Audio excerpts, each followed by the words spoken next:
Hello friends, very good morning. कैसे हैं आप सब? उम्मीद करता हूँ अच्छे होंगे और अपनी तैयारी को कंटिन्यू कर रहे होंगे। तो फ्रेंड्स, आज का जो वीडियो है काफ़ी इंपॉर्टेंट होने वाला है आप सभी के लिए, क्योंकि इस वीडियो में हम बात करेंगे यहाँ पे असिस्टेंट इलेक्ट्रिकल इंजीनियरिंग का जो एग्ज़ाम आरआरबी अजमेर द्वारा कंडक्ट कराया गया था ऑन द डेट 18 मई 2025 को। तो इसके क्वेश्चन पेपर को हम रिव्यू करेंगे इस वीडियो में लास्ट तक हमारे साथ बने रहिएगा। चैनल पर नए हैं तो चैनल को सब्सक्राइब करिएगा। वीडियो अगर अच्छा लगे तो अपने फ्रेंड्स एंड कलीग के साथ जरूर शेयर करिए। तो स्टार्ट करते हैं फ्रेंड्स आज का यह इंपॉर्टेंट क्वेश्चन। सबसे पहला क्वेश्चन है यहाँ पे, देखिए, which of the given options is correct about the power consumed by resistances R1 and R2 connected in series if the value of R1 is greater than R2। Question को समझिए। यहाँ पे सबसे पहले लिखा हुआ है यहाँ पे कि दो रेजिस्टेंस हैं R1 और R2, और ये दोनों कनेक्टेड है। कैसे? सीरीज में कनेक्टेड है। और यहाँ पे एक और इम्पॉर्टेंट पॉइंट दिया हुआ है कि R1 जो है वो बड़ा है R2 से। आपको पता है कि अगर यह सीरीज में कनेक्टेड है, ठीक है, और इस केस में अगर कोई सोर्स है यहाँ पे लगा हुआ है सपोज, ठीक है, इस केस में सपोज यहाँ पे एक वोल्टेज सोर्स है कोई, तो इस केस में यहाँ से जो करंट फ्लो होगी दैट इज़ आई, और यह करंट जो होगी जितनी इंटर कर रही है वो सेम करंट यहाँ पे आएगी आई, ठीक है। दैट मीन्स सीरीज में करंट सेम होता है। तो अगर यहाँ से हम देखें तो R1 ग्रेटर देन R2 है, तो इस केस में आई स्क्वायर R1 जो होगा वह greater then I square R2 होगा, ठीक है। तो यहाँ से आई स्क्वायर आर का मतलब होता है P1, तो P1 होगा ग्रेटर देन P2। तो यहाँ से क्या बोला जा रहा है? Power consumed by resistance R1 and R2। तो R1 के रिस्पेक्ट में जो पावर कंज्यूम्ड होगा that is I square R1, R2 के रिस्पेक्ट में जो पावर कंज्यूम्ड होगा that is I square R2, ठीक है। तो यहाँ से P1 is greater than P2, that means what? Resistance R1 consume more power as compare to P2, so R1 will consume more power. So option number A is the correct answer. Very simple. Next question पे आते हैं। Question number second की बात करेंगे। Which of the given options according to KVL? Very very simple, this is a बच्चा question. यहाँ पूछा जा रहा है केवीएल के बारे में, that is Kirchhoff voltage law, ठीक है, किरचॉफ वोल्टेज लॉ। और किरचॉफ वोल्टेज लॉ आपको पता होगा, that means what? Sum of voltage is equal to zero, ठीक है। तो यहाँ से अगर हम देखें कोई हमारा लम्प्ड इलेक्ट्रिक सर्किट है, तो इसमें जितने भी वोल्टेज हैं उनका algebraic sum of voltage in a close loop is equal to zero. तो algebraic sum of voltage changes in a close loop is zero, that is what? KVL, ठीक है। और algebraic sum of currents in a close loop that is called what? KCL, that is Kirchhoff current law, ठीक है। तो ये काफ़ी important है। Next question पे आते हैं। क्वेश्चन बोला है 3 6 ohm resistance are connected to form a triangle. तो यहाँ पे बोला जा रहा है कि हमारे पास 6 ओम के 3 रेजिस्टेंस हैं। ट्रायंगल रहेगा, ट्रायंगल मतलब ये आपका ये हो गया ट्रायंगल, सपोज ये ट्रायंगल हो गया, और यहाँ पे लगा हुआ है 6 ओम के रेजिस्टेंसेस, 6 ओम के रेजिस्टेंसेस लगे हुए हैं। और सपोज ये ट्रायंगल है हमारा ABC एक ट्रायंगल है जिसमें 6 ओम के रेजिस्टेंसेस लगे हुए हैं। तो what is the resistance between any two corners? तो यहाँ बोला जा रहा है कि सपोज ये एक कॉर्नर हो गया, एक ये कॉर्नर हो गया, तो यहाँ पे RAC की वैल्यू क्या होगी? RAC, तो RAC विल बी व्हाट? तो RAC के लिए हम क्या करेंगे, यहाँ पे जो हमारा AB और BC वाला आर्म है वो सीरीज में हो जाएगा। तो AB और BC इसका जो इक्विवेलेंट रेजिस्टेंस होगा that will be what? 6 + 6, 6 + 6 that is equal to 12। और ये जो 12 होगा that will be the parallel with the 6, ठीक है। So 12 will be parallel with the 6। तो इस केस में जो RAC आएगा equivalent resistance that will be what? 12 × 6 divide by 12 + 6, ठीक है। क्योंकि रेजिस्टेंस अगर दो रेजिस्टेंस अगर पैरेलल में होते हैं that means what? R1 parallel to R2 अगर है, R1 पैरेलल टू R2, तो उसका जो इक्विवेलेंट रेजिस्टेंस होगा वह क्या होता है? R1 R2 divide by R1 + R2। तो यहाँ से हम निकाल सकते हैं 12 × 6 दैट इज 72, और डिवाइड बाई 18, 72 डिवाइड बाई 18 करेंगे तो कितना आएगा? That is equal to 4 ohm. तो यहाँ से option number C is the right answer. Very very simple. Next question पे आते हैं। क्वेश्चन नंबर 4, यहाँ बोला जा रहा है if power factor is equal to 1 then what is the relationship of current in the load with a voltage across it? Very very simple. एक important point ये है कि अगर कहीं भी पावर फैक्टर 1 है, पावर फैक्टर 1 का मतलब हो गया, पावर फैक्टर का मतलब हो गया cos फाई, ठीक है। cos phi is equal to 1, और cos phi is equal to 1 that means what? cos 0 की वैल्यू 1 होती है, cos 0 डिग्री इक्वल टू 1। तो यहाँ से cos phi that means what? Phi is equal to 0 degree, that means what? Phi is equal to 0। इसका मतलब ये हुआ कि वोल्टेज और जो करंट है voltage and current both are in same phase, both are in same phase, that is what 0 degree. ठीक है। और ऐसा कब होता है, जब सर्किट क्या हो, प्योरली रजिस्टिव हो। ठीक है। इन केस ऑफ अगर हमारा सर्किट कैसा है, प्योरली रजिस्टिव नेचर का है, प्योरली उसमें केवल क्या है, रजिस्टेंस है। ठीक है, रजिस्टेंस वाला पार्ट है, या एक्सएल इक्वल टू एक्स है, तो इस केस में भी हो सकता है ना। तो इस केस में जो हमारा वोल्टेज और करंट के बीच का जो कैरेक्टरिस्टिक्स होगा वो कैसा होगा, सेम फेज में होगा, 0 डिग्री होगा, हमारा सर्किट जो होगा प्योरली रजिस्टिव होगा, that means what, in phase. ठीक है, इन फेज मतलब वोल्टेज और करंट आर इन 0 डिग्री। ठीक है। वहीं अगर हम बात करते हैं अगर यहाँ पे कि बात करें अगर फाई अगर लैगिंग है, फाई अगर लैगिंग है, ठीक है, और एक क्या केस होता है, फाई अगर लीडिंग है। ठीक है, तो फाई अगर लीडिंग है that means what, inductive circuit है, इंडक्टिव नेचर है उसका। ठीक है, और वहीं फाई अगर लैगिंग है that means what, capacitive nature है। ठीक है, it is important. Question number 5 की बात करेंगे। According to Fleming's left hand rule, very very simple, ये हमने पिछली वीडियोस में भी देखा था। तो थंब क्या डिनोट करता है, तो लेफ्ट हैंड रूल के अकॉर्डिंग अगर हम थंब की बात करेंगे तो thumb is denote the direction of force, very simple. ठीक है, direction of force, force that is what, एक तो डायरेक्शन ऑफ करंट हो गई, and what, direction of magnetic field हो गई। ठीक है, तो direction of force is important, है ना। तो this is denoted by what, thumb, left hand thumb, left hand thumb. Next question पे आते हैं। क्वेश्चन नंबर 6 की बात करेंगे। Which of the given option is correct as are renewable energy source, इसमें ज़्यादा टाइम नहीं लेना चाहिए, renewable energy source is solar energy. Next question पे आते हैं। Question number 7, which of the given option is not a part of transformer, तो कौन सा ट्रांसफार्मर का पार्ट नहीं है, तो ब्रीदर, कंजर्वेटर और Buchholz relay, these are the part of the transformer, exciter is not a part of transformer, very very simple. Next question पे आते हैं। क्वेश्चन नंबर 8 की बात करेंगे। Where are the Scott connections used in, very very simple, Scott connections are used in 3 phase to 2 phase transformation. ठीक है, तो 3 phase to 2 phase transformation के लिए जो है तो हम यूज़ करते हैं यहाँ पे, that is what, Scott connections, very very simple. Okay, next question पे आते हैं। तो 3 phase to 2 phase transformation, that means what, option B is the right answer. Next question है, क्वेश्चन नंबर 9 की बात करेंगे। What is the purpose of transistor in a electric circuits, very very important. आपको पता होगा यहाँ पे कि जो ट्रांजिस्टर है हमारा, ठीक है, ट्रांजिस्टर का अगर मैं सिंबल बना रहा हूँ यहाँ पे, this is a transistor, transistor. ठीक है, ये इसका एमीटर टर्मिनल हो गया, ये इसका बेस टर्मिनल हो गया। ठीक है, sorry, this is a collector, this is a base and this is a emitter. ठीक है, and this is a NPN transistor. ठीक है, वहीं अगर पीएनपी बनाएंगे अपन, तो पीएनपी के केस में कैसा हो जाएगा, this is a what, collector और जो है वो एक्सचेंजेबल रहते हैं। ठीक है, this is a what, base. ठीक है, so this is a PNP and NP and transistor.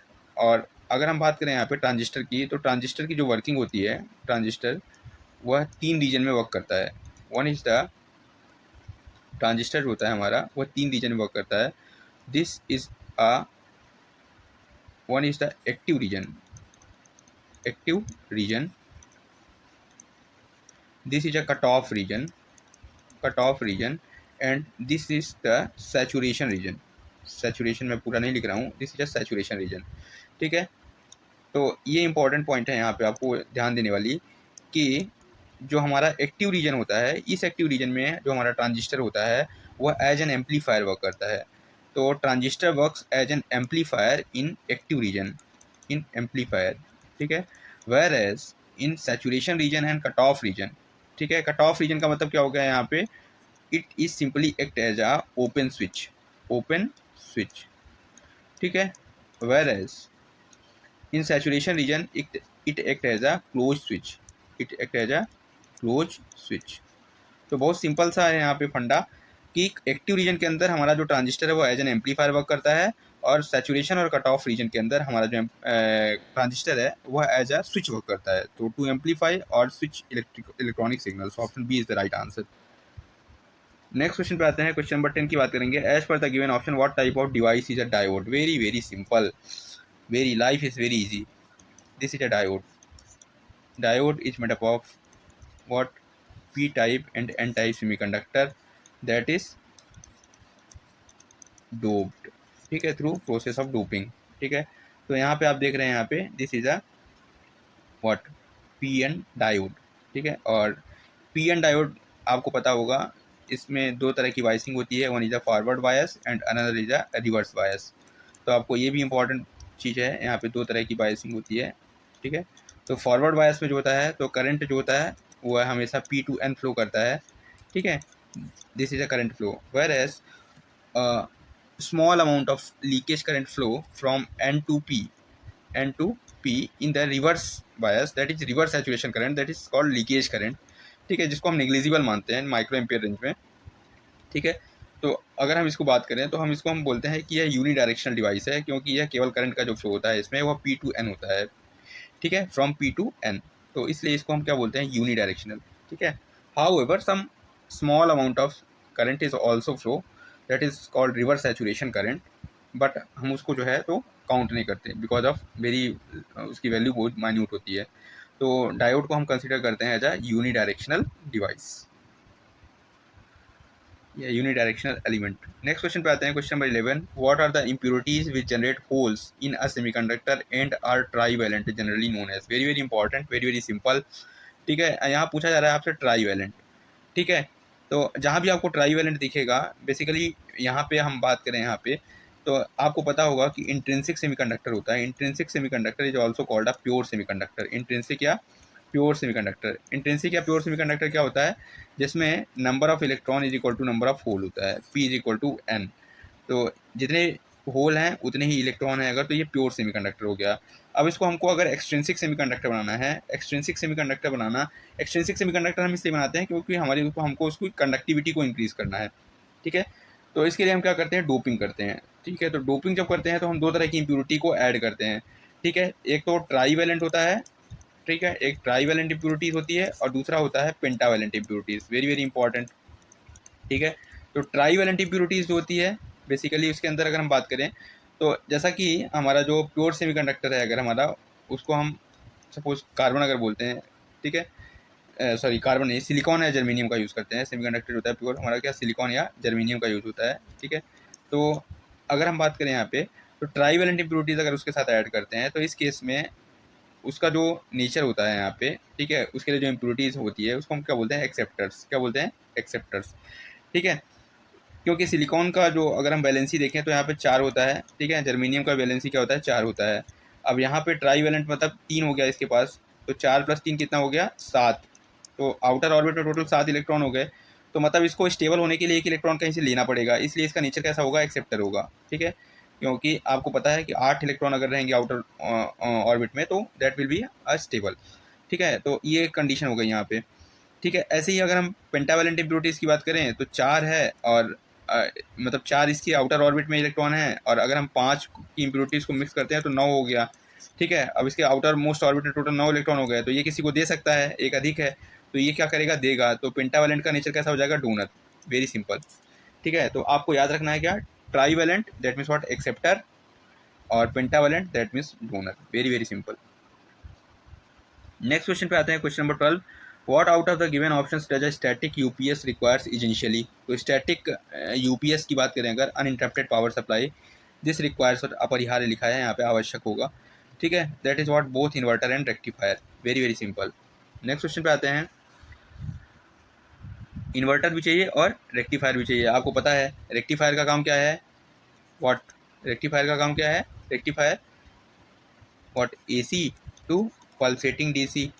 ठीक है, और डीसी टू एसी। ठीक है, दैट इज व्हाट इन्वर्टर। तो यहाँ पे static UPS requires both. Next question पे आते हैं, what is the number of units in kilowatt hour of electricity used if bulb of 100 watt inch kept on for 5 hours. तो कितना simple है, unit जो होता है दैट इज इक्वल टू जितना भी तुम वाट यूज़ कर रहे हो, कितने टाइम के लिए यूज़ कर रहे हो, और डिवाइड बाई 1000 कर दो।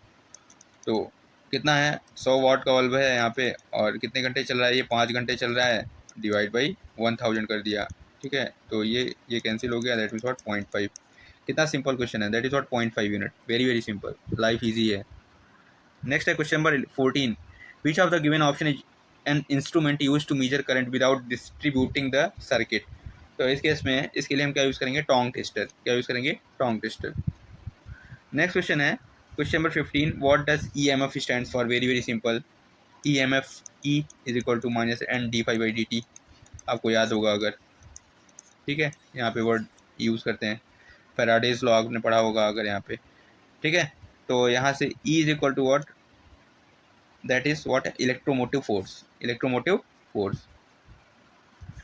नेक्स्ट है why does an energy meter creep. Very very simple, ठीक है। एनर्जी मीटर क्रीपिंग अगर हो रही है तो इस केस में इसका मतलब क्या हो रहा है यहाँ पे, कि यहाँ पे एक्सेसिव फ्रिक्शंस आ रहा है, ठीक है। एक्सेसिव फ्रिक्शंस, जितना भी मूविंग पार्ट्स है वो उसमें क्या हो रहा है, कुछ फ्रिक्शंस जनरेट हो रहा है, ठीक है।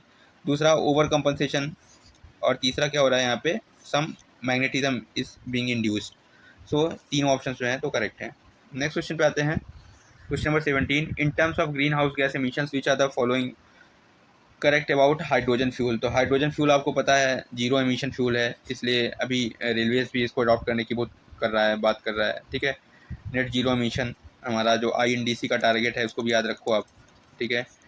इंटेंडेड नेशनल डिटरमाइंड कॉन्ट्रीब्यूशन, ठीक है, जो कि हमारा पेरिस ट्रीटी है, आपको याद होगा अगर, ठीक है। तो इसके अकॉर्डिंग हमको क्या करना है, ग्रीन हाउस गैस एमिशन जो है उसको रिड्यूस करना है। तो इसके लिए जो है यहाँ पे हम हाइड्रोजन फ्यूल की ओर बढ़ रहे हैं। तो हाइड्रोजन फ्यूल और जीरो एमिशन फ्यूल आपको पता होगा। नेक्स्ट क्वेश्चन पे आते हैं, क्वेश्चन नंबर 18 की बात करेंगे, what are the gas molecules that absorbs thermal infrared radiations and are present in large quantity to alter the climate system. वही बात हो गई यहाँ पे ग्रीन हाउस गैस की, ठीक है। नेक्स्ट क्वेश्चन पे आते हैं, what is the given options is used for measuring the speed of rotating machines। तो स्पीड ऑफ रोटेटिंग मशीन्स को मेजर करने के लिए हम क्या यूज़ करते हैं, that is what, tachometer. Very very simple. Next question पे आते हैं, question number 20, what is the unit of luminous flux. Luminous flux का यूनिट क्या है, तो ल्यूमिनस फ्लक्स को मेजर करने के लिए हम किससे मेजर करते हैं, ल्यूमेन से। नेक्स्ट क्वेश्चन पे आते हैं, question number 21, the efficiency of a power transformer is generally of what order. तो पावर ट्रांसफार्मर अगर बात करें यहाँ पे, very very important, power transformer generally क्या होगा, दैट इज व्हाट, 98%। कितना है, 98%। नेक्स्ट क्वेश्चन पे आते हैं, 5 2 volt cells are connected in parallel. Very very simple, क्या बोल रहा है, what is the output voltage. तो यहाँ बोला जा रहा है क्या, कि ये इस तरह से सेल हैं, कितने वोल्ट के हैं, 2 वोल्ट के, ठीक है। और ऐसे कितने सेल कनेक्टेड हैं, सपोज 5 सेल्स कनेक्टेड हैं ऐसे 2 वोल्ट के आपस में, ठीक है। तो इस केस में सपोज एक और बना देता हूँ मैं, इस तरह से जो है तो उनका आउटपुट वोल्टेज क्या होगा। तो आपको पता है पैरेलल में वोल्टेज सेम होते हैं, सीरीज में करंट सेम होती है, भी एक फंडा बताया मैंने आपको, ऐसे ही पैरेलल में वोल्टेज सेम होते हैं, तो जो आउटपुट वोल्टेज होगा that will be equivalent to 2 volt ही रहेगा। तो 2 volt is very very simple. Next question पे आते हैं, how many bits make up 1 byte. Very very simple, तो अगर हम एक बाइट की बात करेंगे तो 8 बिट आती है टोटल। नेक्स्ट क्वेश्चन पे आते हैं, what is a doped semiconductor. अभी मैंने आपको बताया डोपिंग के बारे में, ठीक है। तो डोप्ड सेमीकंडक्टर यहाँ पे मैंने आपको बताया अभी कि प्योर और इंट्रिंसिक सेमीकंडक्टर जो होता है जिसमें N is equal to P होता है। अब इसमें अगर हम ट्राईवैलेंट या पेंटावैलेंट इम्प्योरिटीज़ को मिला देते हैं तो इस केस में हमारा जो सेमीकंडक्टर होता है वो डोप्ड सेमीकंडक्टर या एक्सट्रिंसिक सेमीकंडक्टर हो जाता है, ठीक है। तो एक्सट्रिंसिक सेमीकंडक्टर इसका राइट आंसर हो जाएगा।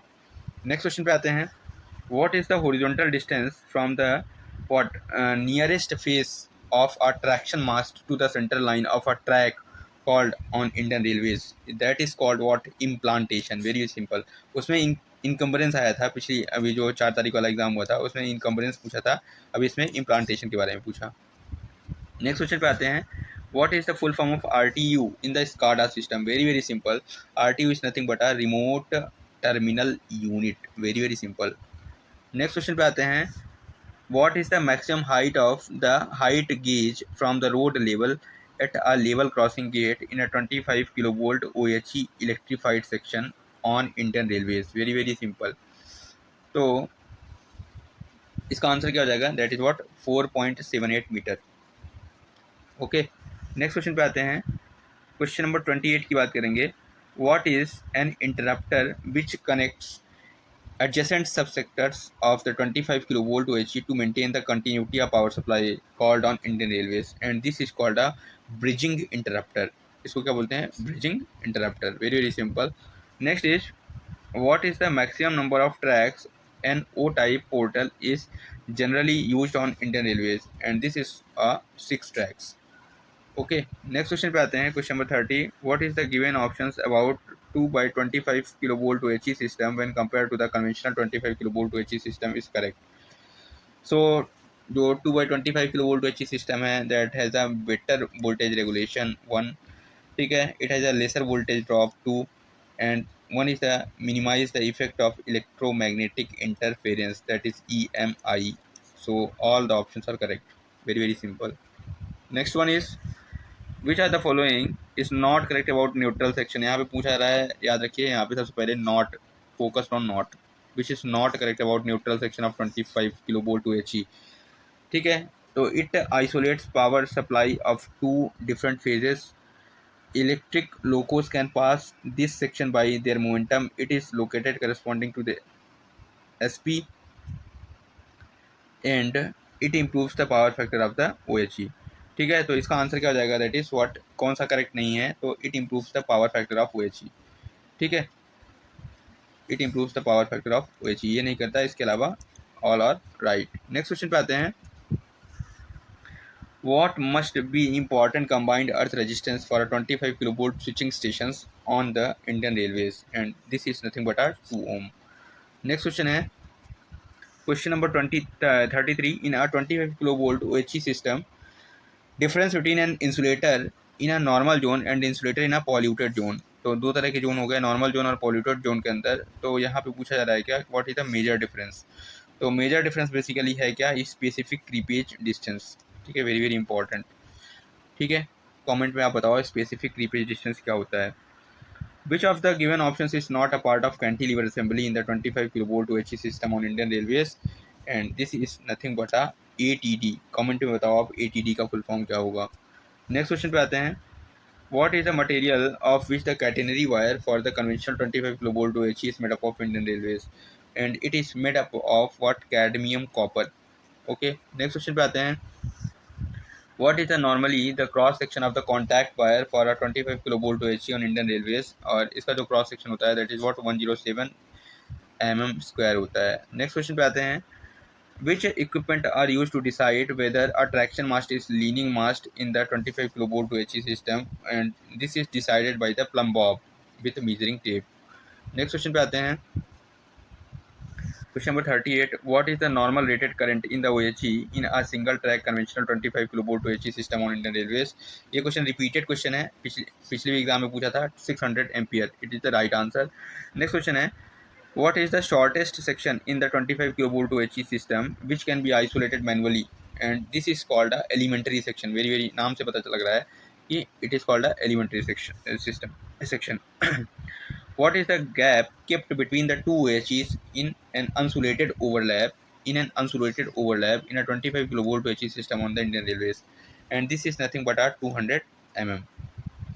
Next question is, what does ORD stands for in respect of electric locos in the Indian Railways. Electric Locos के अंदर जो है, तो ORD का मतलब क्या है, तो ORD is nothing but over reach detection.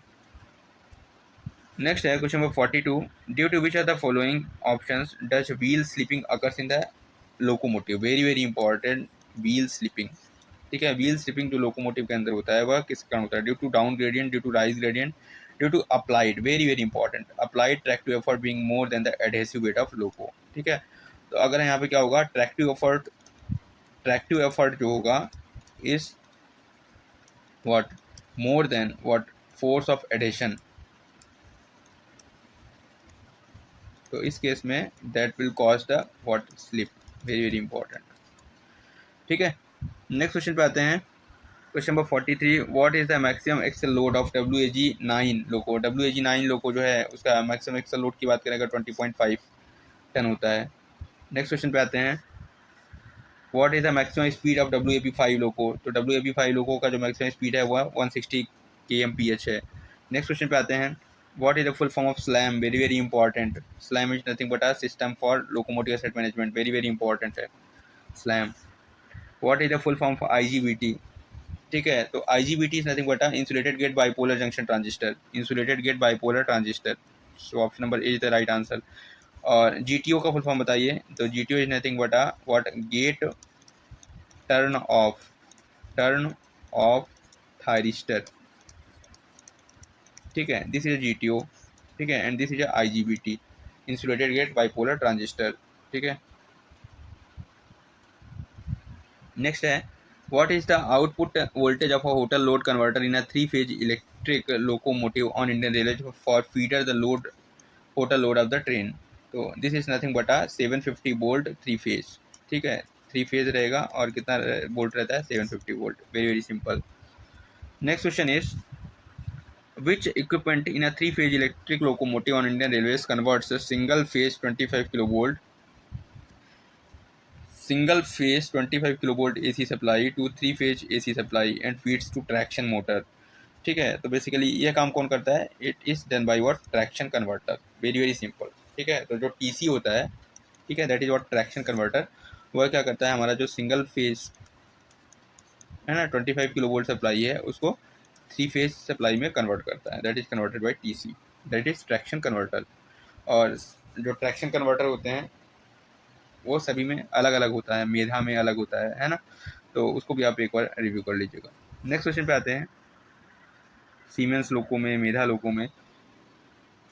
तो in a 3 phase electric locomotives on Indian railways where is the harmonic filter resistance, very very important, जो हार्मोनिक फिल्टर रेजिस्टेंस है दैट इज व्हाट HFR, ठीक है, यह कहाँ पे रहता है, ठीक है, तो it is on the roof of locomotive, very very simple.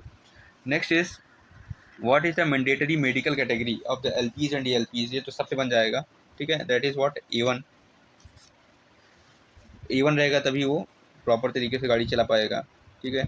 Next is what is the code for AC2 tyre, AC2 tyre, मैंने आपको पिछली वीडियो में बताया था AC2 टायर जहाँ रहेगा वहाँ पे क्या हो जाएगा, that is what CW।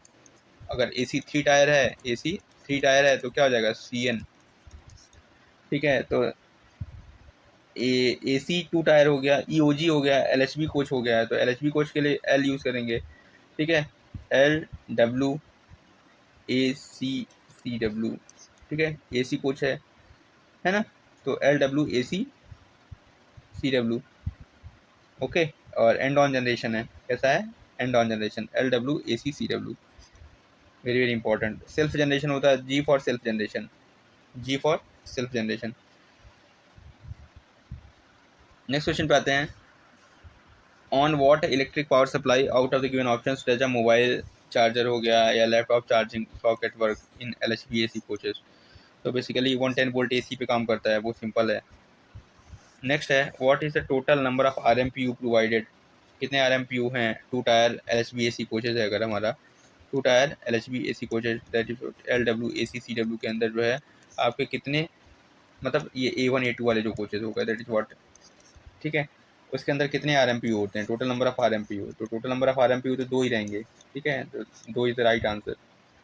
Next question है what is the rating of a distribution transformer used in LHB AC coaches, very very simple, तो 60 kVA रेटिंग होता है, कितना होता है 60 kVA।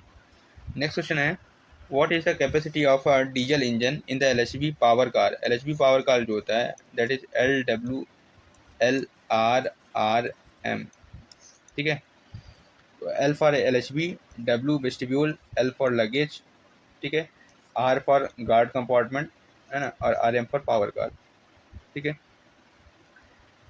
LHB vestibule, luggage come guard compartment come power car, RM for power car.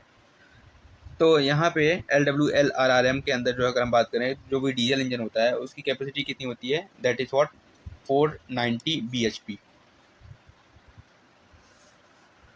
What is the capacity in tons of refrigeration of RMPU in a first class AC coaches, जो first class AC coaches हैं तो उनके अंदर capacity of refrigeration कितना होता है, ठीक है। तो जैसे मैंने बताया कि 2 RMPU यूनिट होते हैं, 2 RMPU यूनिट होंगे, तो एक RMPU पर जो होता है कितना होता है 7 टन होता है, ठीक है। तो what is the capacity of tons of refrigeration of RMPU, it might be a 14 ton, ठीक है, 7 टन प्लस 7 टन, और टोटल अगर बात करेंगे तो 14 टन आएगा, ठीक है। और सिंगल अगर हम बात करें तो एक RMPU के अंदर जो है वो 7 टन का कैपेसिटी होता है। तो please clarify in comment which are the following options is correct about a basic three phase induction motor, तो थ्री फेज का जो इंडक्शन मोटर होता है that is what self start with low torque, very very simple. ठीक है। What is the number and capacity of transformer in LHB type UG power car of Indian railways, very very simple. अभी हमने देखा 60 kVA और कितने रहते हैं, 3 numbers में रहते हैं। ये रिपीटेड क्वेश्चन हो गया एक तरह से, किसी पेपर में 2 बार पूछ लिया 60 kVA। What is the wheel arrangement in the BGEMU MEMU stock on the Indian railways, very very simple, that is what BOBO arrangement होता है।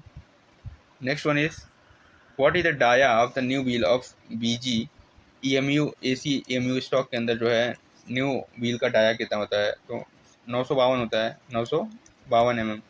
ठीक है। और please comment what is it's condemning limit. ठीक है, कंडेमनिंग लिमिट का उसका dia होता है वह कितना होता है। ठीक है, प्लीज़ कमेंट। नेक्स्ट क्वेश्चन पे आते हैं, what is the purpose of condenser in a air conditioning system, very very important. Basically condenser जो है वह क्या करता है, to receive the high pressure gas from the compressor and convert this gas to liquid. ठीक है, so option number B is the right answer.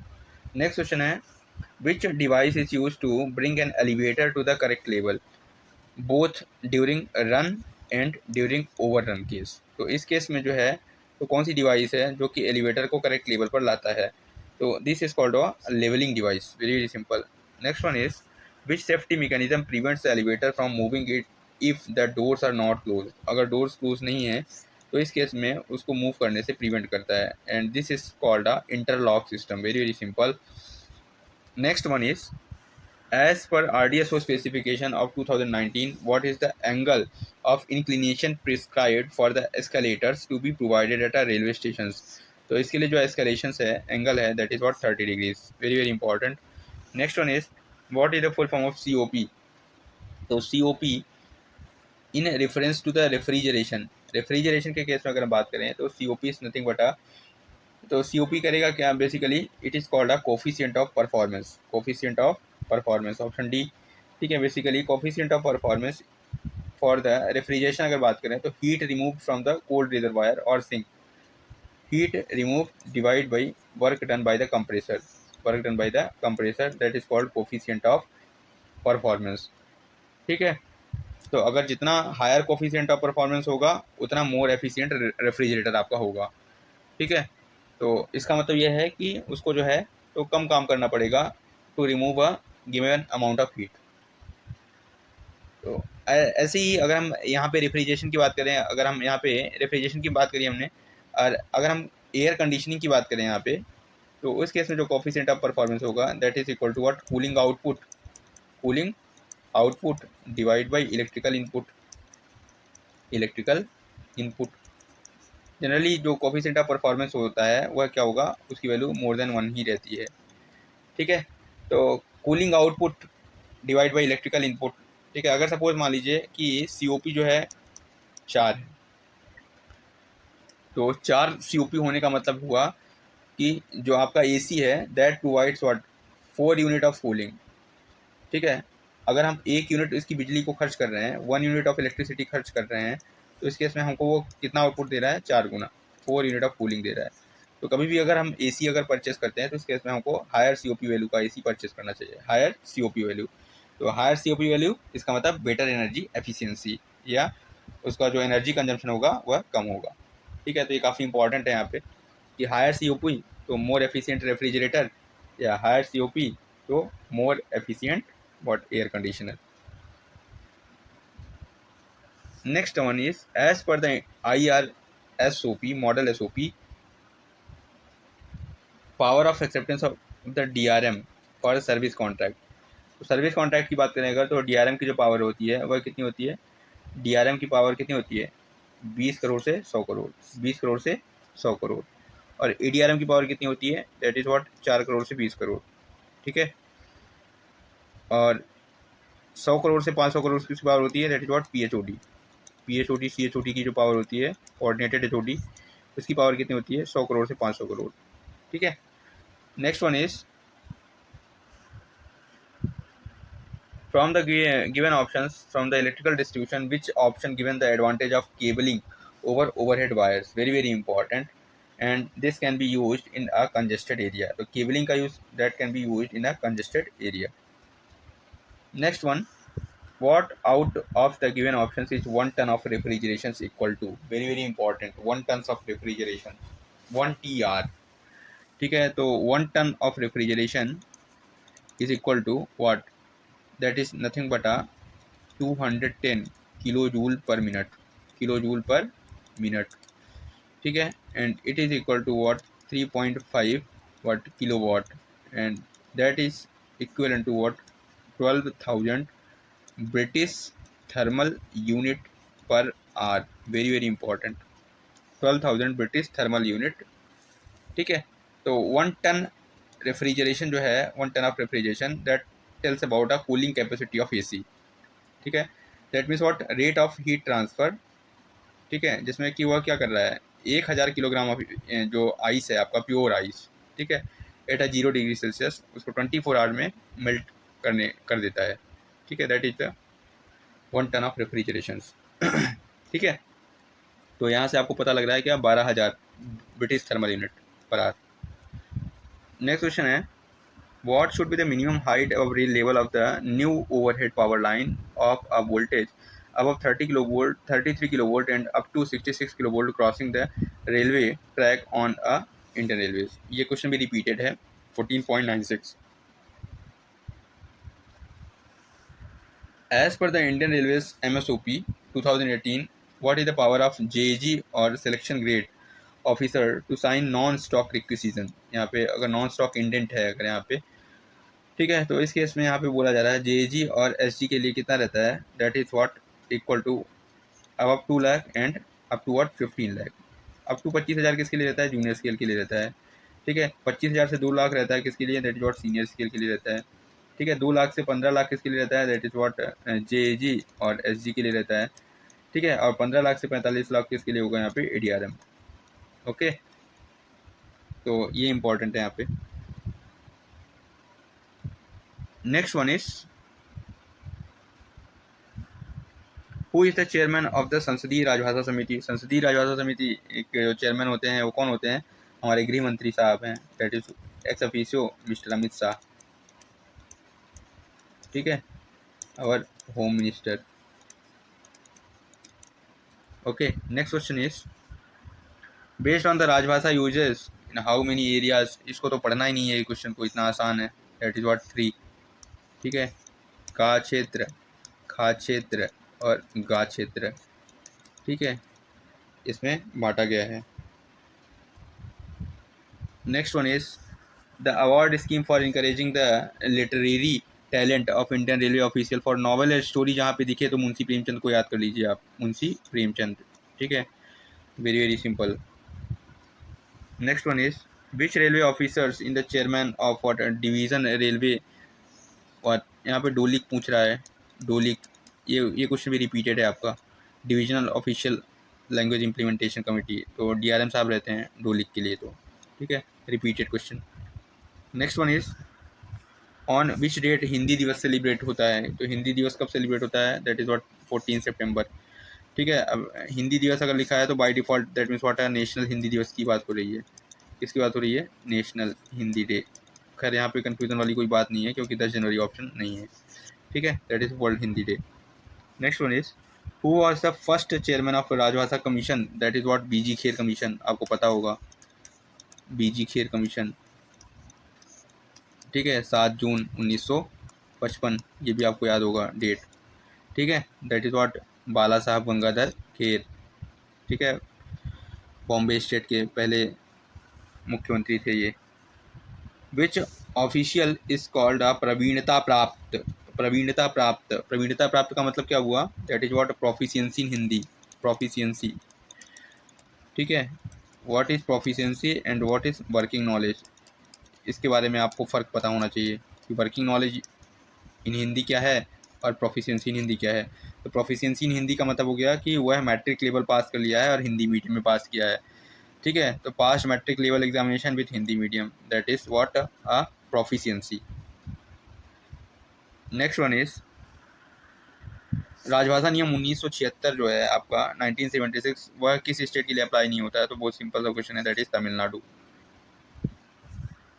After home is the award, यहाँ पे टेक्निकल बुक जहाँ पे दिखी आपको तो लाल बहादुर शास्त्री को याद कर लीजिए, Lal Bahadur Shastri.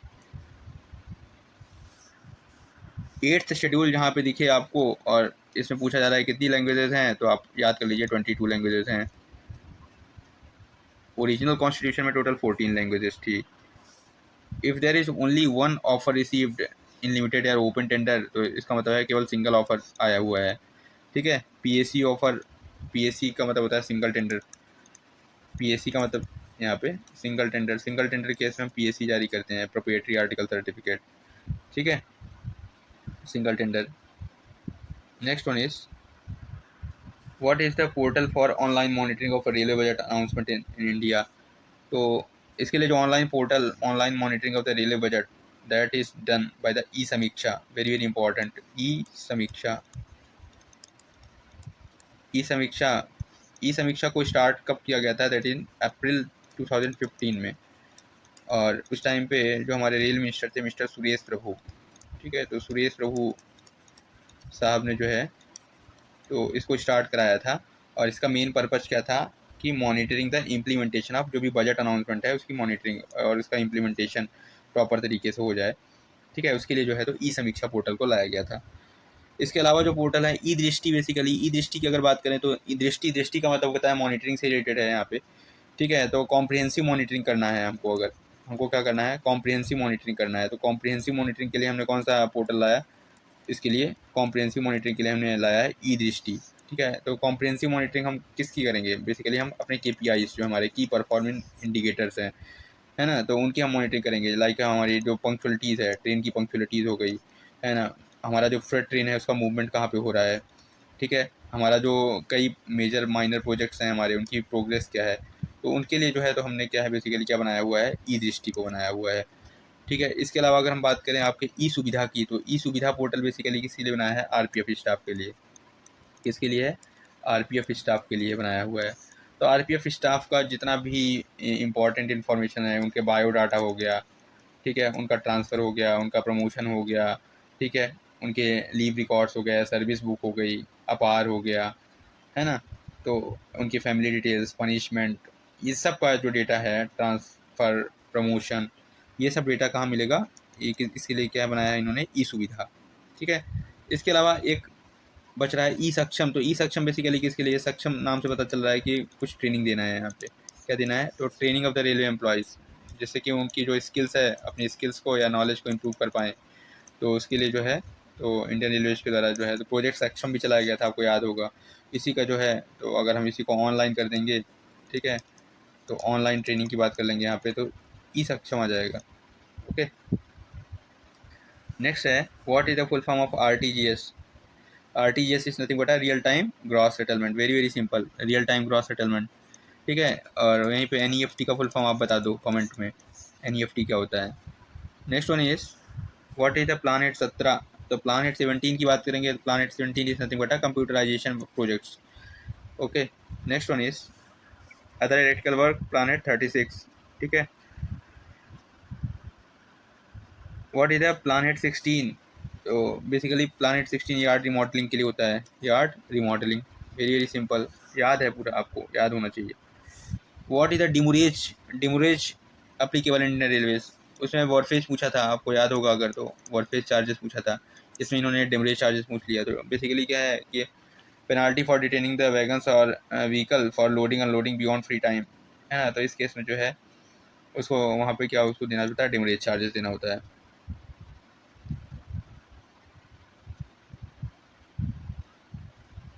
Next one is what is the full form of SFC?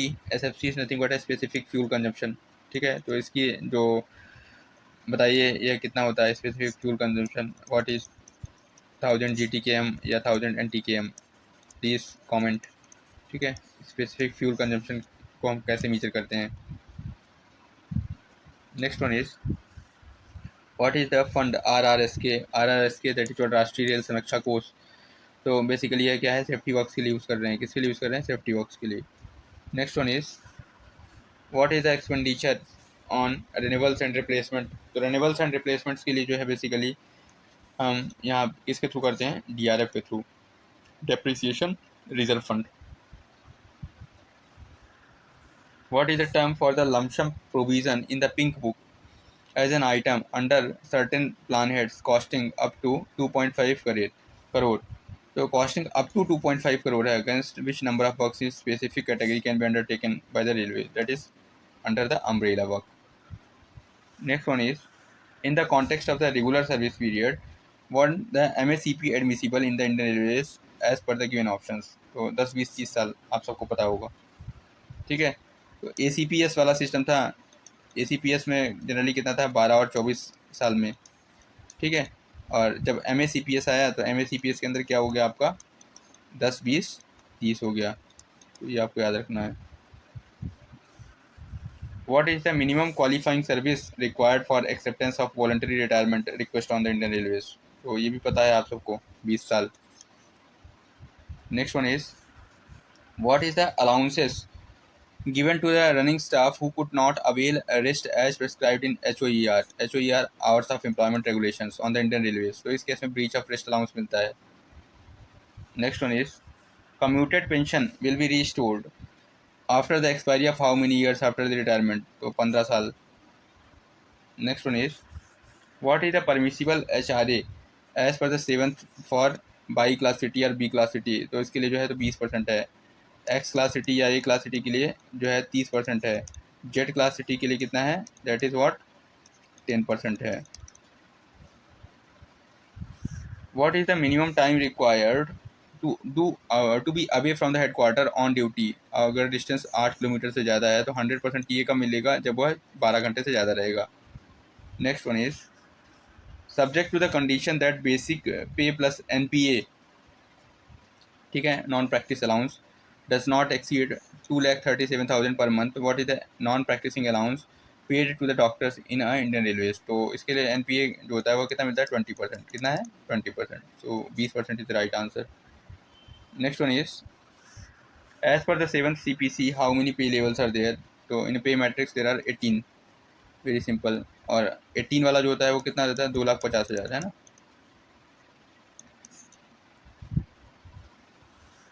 What is the full form of DCRG? Death cum retirement gratuity. Death cum retirement gratuity. So option number B is the right answer. Next one is what is the definition of minor? Minor आप सभी को पता है, तो minor का मतलब क्या है, less than 18, less than 18 years of age is called minor. Below 18 years of age, below 18 years of age. After retirement for how many months can employee keep the railway quarter at the normal rate? तो after retirement जो है तो वो है mostly कितना, 4 महीने और रख सकता है, ठीक है। 4 महीने पे नॉर्मल रेट पे रख सकता है और एडिशनल 4 महीने जो है तो उसको डबल रेंट पे रख सकता है, ठीक है, ट्वाइस रेंट देना होता है। If an Indian railways pensioner is about between what 85 to 90 years of age, then what will be the additional pension? तो एडिशनल पेंशन कितना मिलेगा उसको, है ना। तो देखिए यहाँ पे अगर हम बात करें तो 80 से, मैंने आपको बताया था 80 से 85 अगर रहता है तो इस केस में उसको मिलता है कितना, 20% एडिशनल, 20% ऑफ जितना भी पेंशन होता है उसका। वहीं अगर 85 to 90 हो जाएगा तो इस केस में कितना हो जाएगा, उसको 30% हो जाएगा, है ना। 90 to 95 हो जाएगा तो इस केस में उसको हो जाएगा 40%। और वहीं 95 to 100 अगर हो जाएगा तो इस केस में 50%, ठीक है। और अबव 100 अगर हो जाएगा तो इस केस में 100%। तो ये क्राइटेरिया है। तो यहाँ पूछा जा रहा है कितना, that is what 85 to 90, 85 to 90 तो 30% is the right answer. Next one is what is the standard form use for revocation of suspension? Suspension को रिवोक करना है तो SF4, okay. Next one is what is the time limit for the date of the order of punishment of for appeal? Appeal की बात करेंगे तो 45 days है, very very simple. What is the full form of PNM? PNM is nothing but a permanent negotiating machinery. Okay. Next, what is the full form of HMIS? HMIS is nothing but a hospital management information system. Next one is what is the full form of FOIS? FOIS is nothing but a freight operation information system. Next one is under how many classes has the HOER been classified. तो टोटल 4 classes के अंदर classify किया गया है। ठीक है, आपको नाम भी पता होगा, एक इंटेंसिव कैटेगरी है, दूसरा इनिशियल इंटरमिटेंट है, तीसरा कॉन्टीन्यूअस है और चौथा एक्सक्लूडेड कैटेगरी है। Next one is in which category on the Indian railway direct recruitment is not being done. तो बी क्लास जो है हमारा बी ग्रुप है, ठीक है, जिसके लिए आप एग्जामिनेशन दे रहे हो, तो इसका रिक्रूटमेंट डायरेक्ट नहीं होता। So B is the right answer. Which department on Indian railways maintains the service record of gazetted officer. तो गजेटेड ऑफिसर्स का जो सर्विस रिकॉर्ड है वो कौन मेंटेन करता है? Account department. वैसे नॉन गजेटेड स्टाफ है उसका जो सर्विस रिकॉर्ड है वो पर्सनल डिपार्टमेंट मेंटेन करता है। तो ये इंपॉर्टेंट पॉइंट है। नॉन गजेटेड का जो सर्विस रिकॉर्ड है that is maintain by the personal department, और द गजेटेड ऑफिसर्स होते हैं उनका रिकॉर्ड जो सर्विस रिकॉर्ड है that is maintain by the account department. तो इस तरह से हमने टोटल 110 क्वेश्चन जो है कवर करा। वीडियो आपको कैसा लगा कमेंट बॉक्स में जरूर बताएं। Thanks for watching this video. Video थोड़ा लंबा हो गया, लेकिन आप वीडियो को पेशेंस के साथ देखें। वीडियो अगर अच्छा लगे तो आप अपने फ्रेंड्स एंड कलीग के साथ जरूर शेयर करें। Thanks for watching this video. Have a nice day friends.